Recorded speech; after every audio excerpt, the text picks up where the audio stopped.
रे ग ग रे नि सा सा रे ग ग म म रे ग म ग सा रे सा करू बाबा हो करू बाबा हो करू बाबा हो करू बाबा हो करू बाबा हो करू बाबा हो। कारू बाबा जी के लगबे दूध के ढार, कारू बाबा जी के लगबे दूध के ढार, बथनिया महपूरा वाला, बथनिया महपूरा वाला, बथनिया महपूरा वाला, बथनिया महपूरा वाला।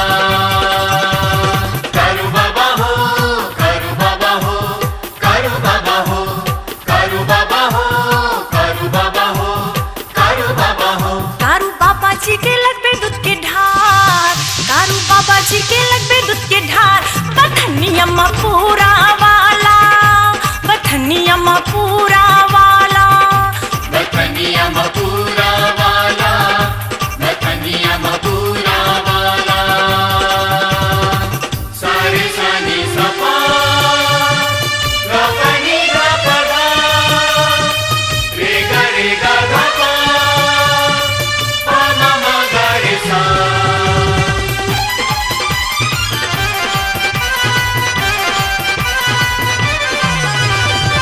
आरसी सोना वाला भाव मंगरोनी वाला, देख बलिया वाला ढारे, देख बलिया वाला ढारे, कोदरा सुखासन वाला रट्टी का डूमर वाला, देख सुगरन वाला ढारे, देख सुगरन वाला ढारे।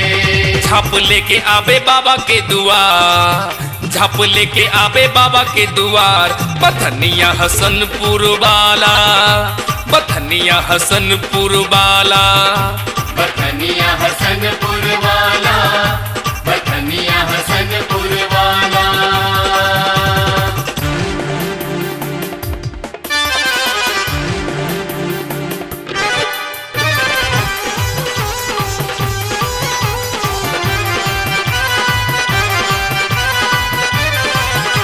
नि सा सा रे रे ग ग रे नि सा सा रे ग ग म म रे ग म ग सा रे सा। मनसी खगड़िया वाला, बेकुब कोपरिया वाला, देख बलिया वाला ढारे, देख बलिया वाला ढारे, बेलबर कनरिया वाला, हेतमन अलोली वाला, देख रसरा वाला ढारे, देख रसरा वाला ढारे।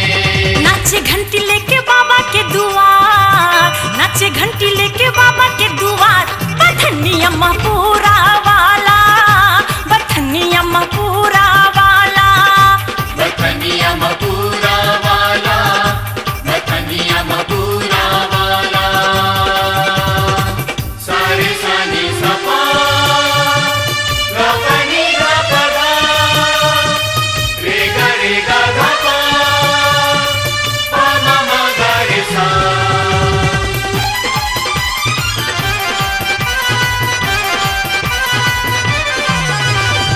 सुपौल सहरसा वाला, बलवा बख्तियारपुर वाला, देख बुन गाँव वाला ढारे, देख बुन गाँव वाला ढारे, सौगर सोहरिया वाला, गोसपुर गोड़ियारी वाला, देख बदला वाला ढारे, देख बदला वाला ढारे।